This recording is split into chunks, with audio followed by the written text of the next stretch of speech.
ready to go today. As far as practice is concerned for us, two guys from practice, just a note. Trufant won't do much today in practice, and Hunter Bryant, we'll see what that looks like, but maybe not too much today. So other than that, everyone's still pushing through, and, we'll see how we came off of yesterday. We had a good physical practice yesterday, and, it'll be a little bit shorter on and off the field today, and obviously a big part of the game between third down and 2 minute. So guys are working hard, guys are ready to go and focused, and I think really, been really just paying attention and ready to kind of get out on the football field and go. So it's been a good morning so far. So what do we got? Michael Hara. Coach, you just mentioned a good practice yesterday. I've heard other coaches say this is a pretty basic question. I've heard other coaches say this in the past, and maybe you have or haven't, but when they're having breakdowns, they mention how, look, they've had good practices during the week, Wednesday through Friday and Saturday, and just haven't been able to take it to the field on Sunday. Is that, if that's the case in some regards with you, and if it is or isn't, does it make it more correctable, the mistakes you're making, at least when they know what they're doing in practice? Yeah, I mean, I think, obviously there's many different elements to, if we have issues that come up during the game. Certainly, I would say practice yesterday was not perfect. We had some mistakes that came up that, we say all the time, practice execution becomes game reality. And I think that there were some things yesterday that showed up again in practice that we've seen in the games that we've got to just keep working to correct. But I thought the competition level was very high yesterday. I thought the players' energy was really good. I think we were moving from drill to drill. Like I said, it was a physical practice, which is what we needed. And, from that standpoint, I do agree, though, Mike, with what you said, if practice is good during the week and then you have the mistakes in the game, sometimes for us, it's about just transferring that practice to game situations and making sure we stay in the moment and just play that one particular play, just like we did in practice, as opposed to try to let, the entirety of the game compound the situation and cause mistakes. All right, cool. Thanks a lot. Yep. Chris. Morning, Matt. Morning. Hopefully this question makes sense. It's sort of a follow-up on that one. So I'm just wondering, when you're teaching the techniques of this scheme, are you doing it like you have to teach one thing and really nail it down and then go to the next one and go to the next one, sort of build them like that? Or can you teach it in its entirety? And does one way or another make it easier to sort of pick up the pace on things if you feel like you need to? Yeah, great question. I think, when you work fundamentals, just in general, I think you really try to make sure you master the basics first. And one of the reasons we want to do that is because when the game goes on and the body wears down and the mind gets tired, you want to revert to that muscle memory. And for us, when we get to muscle memory point in the game, our technique is usually where you rely on or where you go to from that standpoint when you are tired. And certainly, you'll find in games where there's just poor technique or poor fundamentals that cause teams to lose, and that's the part of it that we always want to have that base to go back to. But certainly we can't just sit in that one space and we've got to work to master that first, but also move forward at the same time. So we'll work on different techniques on top of that and understand that these are maybe counters or change-ups to some of the techniques that we use and how we're trying to play maybe a particular week from a technique standpoint. But you always want to have those fundamentals first. And, I think it's really good for us too, as we go and we watch a lot of other teams as we go through the season, and certainly watching Arizona and some of the things that they do defensively are the same that we do. And, and you see guys maybe in a different color uniform doing the same technique that we're trying to do. And maybe that kind of resonates with everybody too, as far as some of the blocks that we're trying to do from a defensive standpoint or offensive standpoint, some of the looks that we're trying to get. So I just think it's that continual study and learning that, we master the basics, but on top of that, we do have to push forward with some of the other stuff that we do also. Thank you. Yep. Go Josh in Arizona. Hit the mute, Josh. Yeah, nice. You there? Yeah, I got you now. All right. I'm Josh Wines with ESPN out here in Phoenix. When you guys played this team a year ago, there was no tape on what Cliff or Kyler were doing. What are you seeing now from them? What does Kyler look like, and what does Hopkins add to this mix? Yeah, I mean, I think, obviously they've progressed more in their offensive system. And Kyler Murray, like I've mentioned to our media, I'm not really sure, but somehow he got faster, quicker, more explosive, and, is more of an issue now. I think he's gotten a lot of confidence in the scheme to maybe last year at the beginning of the season where he might have held on some plays a little bit longer or tried to read it all the way out, where now he just, he can use his explosiveness and his experience to get out of trouble and just turn those into some ginormous plays, explosive plays for the offense. And I think he looks and feels comfortable in that system. And I think that they really, they settled down as the season went on last year. I think they really kind of came into their own identity of what they were going to be. And they, Cliff did a great job of mixing personnels and formations and motions and kind of some of the complementary stuff that goes with that offense. And I think they just progressed in another year in it. So you see that pretty early. And obviously, like I said, Kyler Murray he's unbelievable as a player right now. It's explosive, dynamic, all of it. It's a major issue for us defensively. Hopkins I've played against him for a long time. I just think, I have the utmost respect for him and the way that he plays. He's a great player. He's got great hands. He can run every route. I think you just add another element of a problem that you have to try to solve on defense when he's out on the field. And how are you going to do that? And when you commit too much to that one player, how does that open up everything else for everybody, else on the field, the quarterback, Larry Fitzgerald, whatever it might be, the run game. And, that's an issue defensively. So I think they just, added pieces to their arsenal on offense, and the quarterback's playing at a whole nother level than he did last year. And certainly with Drake in the run game, that's another level of home run hit, explosive ability. And that's what makes this team very dangerous right now. That's Good morning, Coach. Good morning. How you doing? Good. Staying on Kyler Murray, he's able to stress the defense, both with the defensive line having to stay disciplined and the secondary as well. If you could just break down how that is, because he appears that he can really get that separation. He sprints to a spot and then he sets himself and can fire across the field. Just if you could kind of break down how that breaks down the defense. Yeah, absolutely. And what's amazing, we just went through with the team, and I showed them this morning, there's a great clip of, I think it's like 3rd and 17. There's not many calls on your call sheet as an offensive coordinator where you're sitting there going 3rd and 17 is a good situation for you to convert. And, you watch him go back, the receivers go vertical, the coverage goes with him. And then the pass rush goes by him. It goes past. You got a couple guys behind the quarterback, and then he just takes off. And it is a first down in about, less than a second, because he just has that ability to, go vertical, be able to kind of cut sideways, go vertical, change pace, change direction, and the quarterback ran the ball and got an easy first down 25 yards later on 3rd and 17. So when you have that ability on your call sheet because the players are on the field, that is a whole nother level of difficulty that you have to try to defend against. 3rd and 17, you're thinking you're walking off the field and making them punt, but not with him. He's too dangerous. And then on top of it, I think what he's done, to your point, he's able to get out of the pocket. He's able to extend those plays and then find his receivers like Hopkins and Fitzgerald and get that ball up in the air. His arm, his quickness on his release and his arm accuracy and strength is outstanding. So now he's got that threat to put the ball downfield.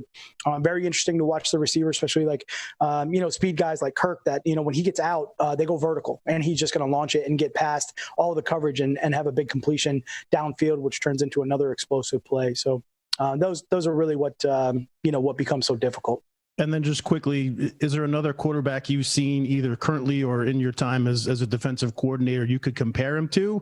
And also, do you have anybody on the team or the practice squad that spells Kyler Murray this week while you're working to prepare for him? Yeah, great question. Obviously, you've seen great mobile quarterbacks through my years in the league. I think the thing about him is just the way that he gets to top end speed. Some mobile quarterbacks are maybe long striders. They cover a lot of space, they cover a lot of ground. They can get out, they can move. But his explosive speed is really, it's quite exceptional. It's really on the lines of like a punt returner, someone that can just get the ball and get vertical right now. So from that end of it, those are always really hard guys to duplicate in practice, and certainly at game speed is very difficult. So, for him, we got to use a couple different guys in different situations to help us simulate some of those looks. Justin? Morning, Matt. Based on the line of questioning today and yesterday, you could tell there's a certain enamored with the Cardinals offense, but I was really struck looking at their defensive numbers near the top of the league in yards, points, and I think top of the league in third downs. You did mention that they play a very similar style scheme technique as you guys. When you're looking at the tape, why are they executing it at such a high level to start this season?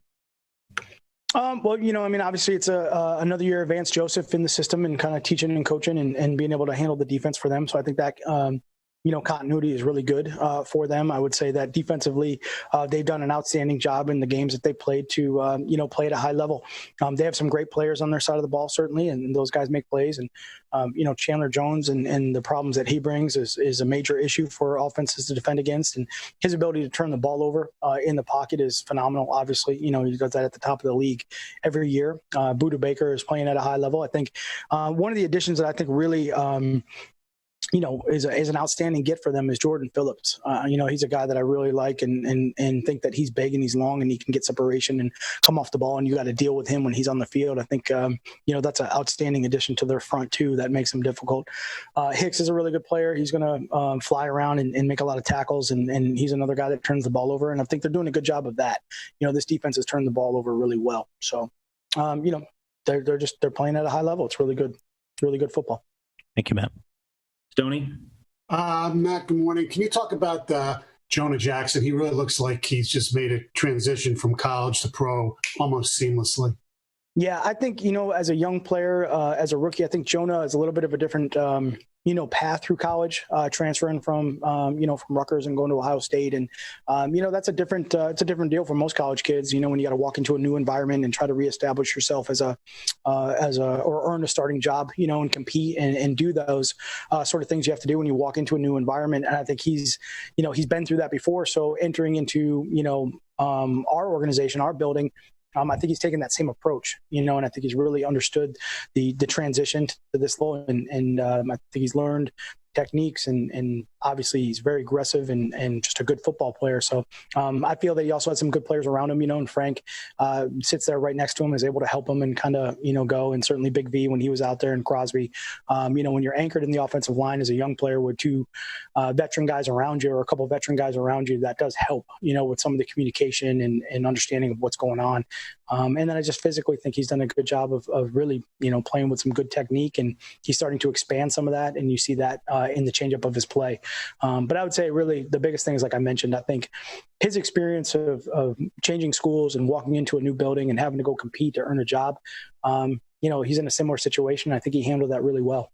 One other thing, it's been reported that Jabal Sheard is working out. If you would sign him, you've coached him before, what would he add to this pass rush that is needed?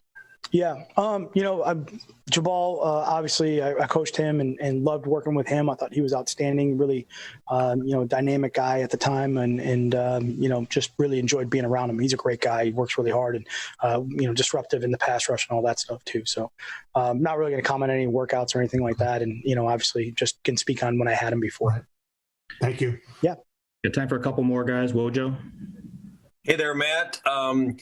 I know we've asked you a few questions about your defensive scheme the last week or two. I don't know if you've noticed, but the one thing I wonder is, where does quarterback pressure fit into that, and how can you generate that at this stage of the season, whether adding personnel or changing things? Can that be generated at this stage? Yeah, great question. I mean, I think, I even go back a couple of years ago when I got here, and that was a big topic of conversation in my first year, was quarterback pressure and generating that, and how were we going to do that? And we were able to do, I think, some really good things scheme-wise that year. I think we were able to get some pressure and do some stuff there where, kind of the same conversation went away after a while. Obviously, we're not good enough right now in the pass rush, and we need to do a better job of getting pressure on the quarterback, and certainly trying to manufacture pass rush is something that, we know we need to do, and mixing in different schemes and alignments and pressures and blitz packages and all that stuff. We're trying to do that, and we're trying to do it in a way that is smart too. I think I mentioned before, especially this week with Kyler Murray, you get upfield and look, there's some great examples on tape, and just going back to the 49ers, which obviously they have a phenomenal pass rush. They have some great players that get off the ball, but you get out of your lane and he's gone, and it's 25 yards later. So it's part of the process of who you play against and how disciplined you need to be in certain situations. But for us, we're always trying to create pass rush in any way that we can, and do the best job of it we can with the guys that we got. And they work really hard at it too. They're trying to do a good job with that, certainly, with the different schemes that we run. Thank you. You're welcome.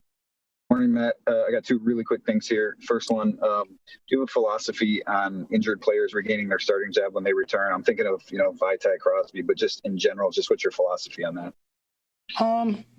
I mean, I guess it's probably case by case, to be honest with you, from that situation. I think we always kid about Wally Pipp, right? Isn't that the famed story? So, but I think there's a lot of situations, where guys are established starters or established roles on the team, and we get them back healthy and we get them back into their role, and we go from there. But it's probably all individually based, I'd say, just from a philosophical standpoint. Okay. And then second, and forgive me if we covered this in the spring, but Devon Kennard, he had 14 sacks the last 2 years, led you guys in that.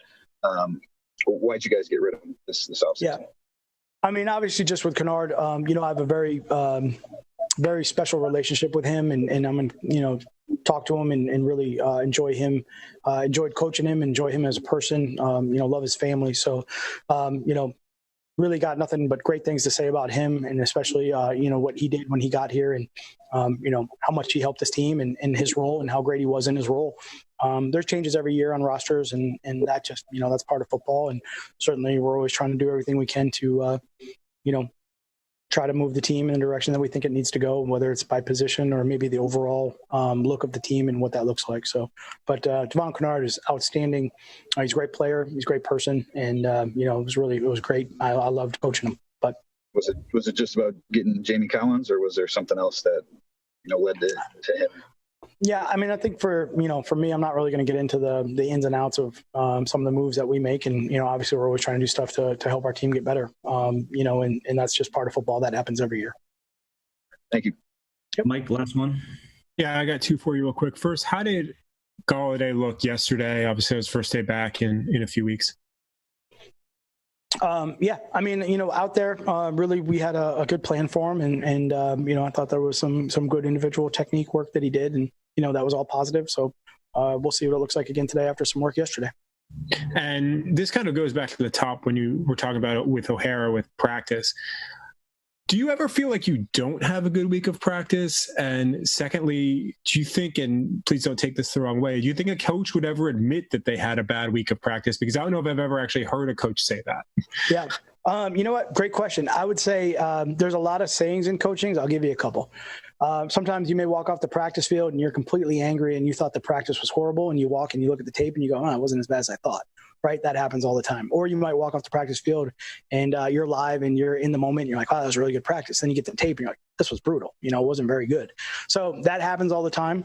What's great too about the week, certainly I've had weeks where I'm like, this was the best week of practice we've ever had. And you go out in the game and you don't play very well. And then we've had weeks of practice where like, this was the worst, like we have no chance. And then you out and you win.